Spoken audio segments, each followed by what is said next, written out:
ओम शांति। कैसे हो आप लोग? चलिए आज हम लोग जानेंगे कि हमारा भाग्य कौन लिखता है। हम लिखते हैं कि ऊपर से भी बना बना कर ही आता है, भगवान लिखते हैं। आज इसको डिटेल्स में जानते हैं। जैसे कि हम लोग बोलते हैं, कभी भी कुछ हमारे जीवन में कुछ प्रॉब्लम आता है या कोई भी मुसीबत आता है तो हम फट से क्या बोलते हैं कि आखिर हमारे साथ ही ऐसा क्यों होता है। बोलते हैं ना। जो भी इस बात को बोल देता है, जो अच्छा इंसान है, हमेशा दूसरों की भला करता है, अच्छा सोचता है, सीधा साधा है ना, वो अक्सर ये बोलता है कि हम तो सबका भला ही करते हैं, फिर भी आखिर मेरे साथ ही ऐसा क्यों होता है। दूसरा कोई तो गलती करता है, पाप कर्म भी करता है, दूसरों को ठगता है, फिर भी उसके साथ अच्छा ही होता है, पर हमारे साथ ही गलत क्यों होता है। ऐसा हम लोग कई बार सवाल उठाते हैं, खुद से ही पूछते हैं। इसके बारे में आज हम एक उदाहरण के रूप में आपको समझाते हैं। अच्छा, देखिए, हमारे पिता हैं, हमारे पापा है ना। तो उनका मानिए 4 बच्चा है। हमारे एक पिता है, उनका 4 बेटा है या बेटी है, जो भी। तो उनको कोई बोलेगा कि अपना बच्चे लोग को, चारों बच्चे का भाग्य तुम लिखो, है ना। तो चारों बच्चा तो एक जैसा नहीं होगा। कोई थोड़ा नटखट होगा, कोई कहना मानेगा, कोई कहना नहीं मानेगा, कोई थोड़ा पढ़ाई में बहुत अच्छा होगा या और भी चीज है, कोई बहुत अच्छा होगा, कोई उतना अच्छा नहीं होगा। चारों बच्चा तो एक जैसा नहीं होगा, है ना। तो इसीलिए अपने पिता को कोई बोलेगा कि आप चारों बच्चों का भाग्य लिखिए, तो वो कैसा भाग्य लिखेंगे? आप थोड़ा सोच कर देखिए इसको। कैसा भाग्य लिखेंगे? जो थोड़ा नटखट है, जो थोड़ा अच्छा नहीं है, थोड़ा कमजोर है पढ़ाई में या और भी चीज में, उसका भाग्य थोड़ा कम लिखेंगे क्या? और जो थोड़ा अच्छा है, बहुत अच्छा से रहता है, कहना भी मानता है, उसका बहुत अच्छा। और जो थोड़ा अच्छा व्यवहार नहीं, थोड़ा नटखट है, थोड़ा बदमाशी भी करता है, उसका थोड़ा खराब। ऐसा होता है क्या? दिल से पूछे। कभी नहीं होगा, क्योंकि हमारे पिता माता पिता जो है, बच्चा कैसा भी हो, पर उनका भाग्य लिखने का अगर कोई कलम दे दे तो बराबर भाग्य लिखेंगे, है ना। बराबर भाग्य लिखेंगे, क्योंकि वो उनका संतान है, एक जैसा ही चारों के ऊपर उनको प्यार है, तो इसीलिए बराबर भाग्य लिखेंगे। कभी भी किसी के लिए कोई बोले थोड़ा सा तबीयत किसी के भाग्य में खराब लिख दो, नहीं, कभी नहीं हो सकता।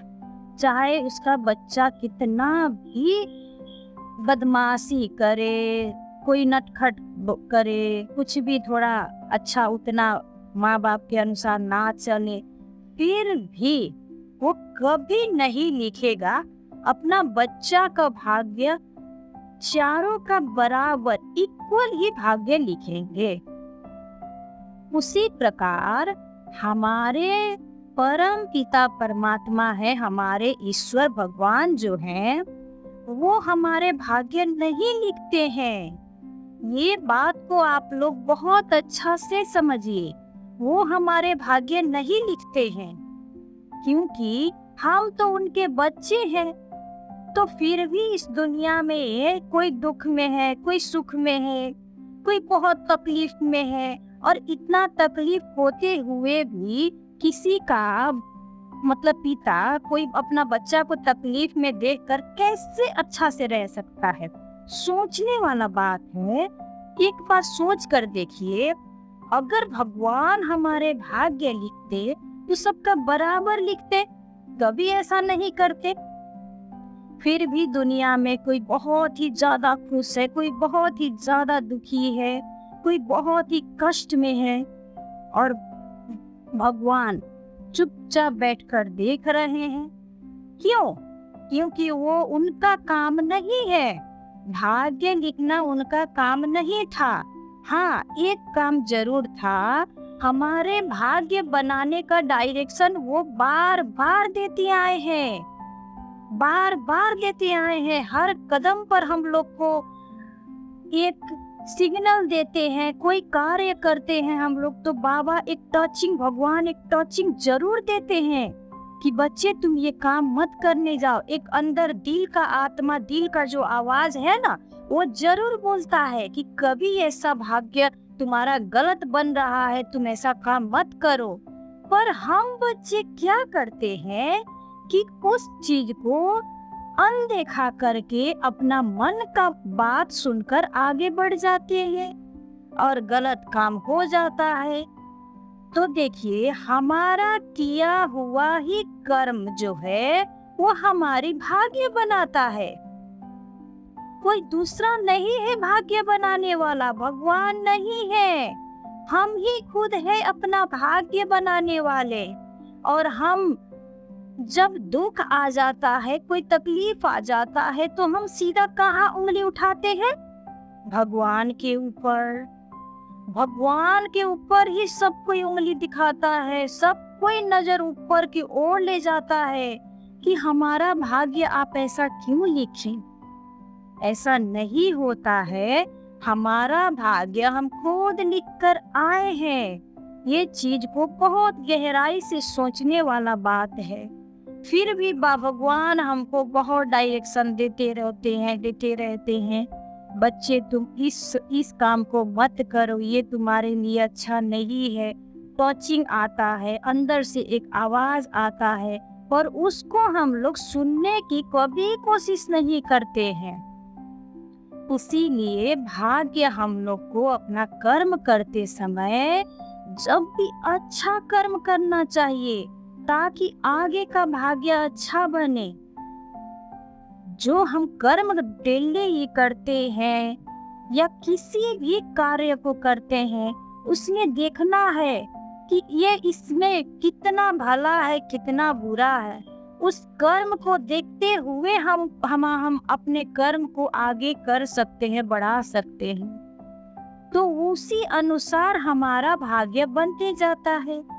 अच्छा, फिर कोई सवाल करेगा कि अगर ठीक है हमारा भाग्य हमारे कर्म से होता है, तो कोई बहुत ही गलत काम कर रहा है, फिर भी उसके साथ तो अच्छा ही हो रहा है। वो बार बार पाप कर्म करता है, फिर भी उसके जीवन में बहुत धन आते हैं, बहुत सुखी है, उसके परिवार में बहुत हंसी खुशी रहता है लोग। तो ये कैसे हुआ? तो देखिए, इसका क्या है कि वो जो अभी जो कर्म हंसी है, खुशी है, उसका जो भी अच्छा दिन है ना, वो पहले जो कर्म करके आया है उसका अभी वो फल मिल रहा है उसको। तुरंत का तुरंत नहीं होता है। पहले पहले जो कर्म करके आया वो आत्मा पहले जन्म में जैसे भी कर्म किया उसका फल उसको मिल रहा है। और जो दुख में है वो हम लोग कभी न कभी किसी को दुख दिए हैं, कभी न कभी किसी को तकलीफ पहुंचाई है, तभी तो हमारे जीवन में दुख है। और अभी हम लोग हर एक कर्म को अच्छा से करने लगे तो हमारा आगे का दिन भी अच्छा होने लगेगा। तो यही सोचकर सदा अपना कर्म को बहुत ध्यान से करना है। हर बोल में शक्ति होता है। जो भी हम बोले शुभ बोले, किसी को हमारे बोली से किसी को दुख न लगे, किसी को चोट न पहुंचे, यही तो कर्म है। जो भी हम लोग बोले, जो भी हम लोग सोचे, वो शुभ सोचे, शुभ करे, दूसरों की भला के लिए सोचे। जब आप ऐसा करने लगेंगे तो सब कुछ अच्छा होने लगेगा, हर एक चीज अच्छा होने लगेगा। तो आइंदा से कभी भी नहीं बोलना कि भगवान हमारे कर्म और भाग्य हमारे बाबा भगवान लिखते हैं। हमारे भाग्य हम खुद ही बनाते हैं। ओम शांति।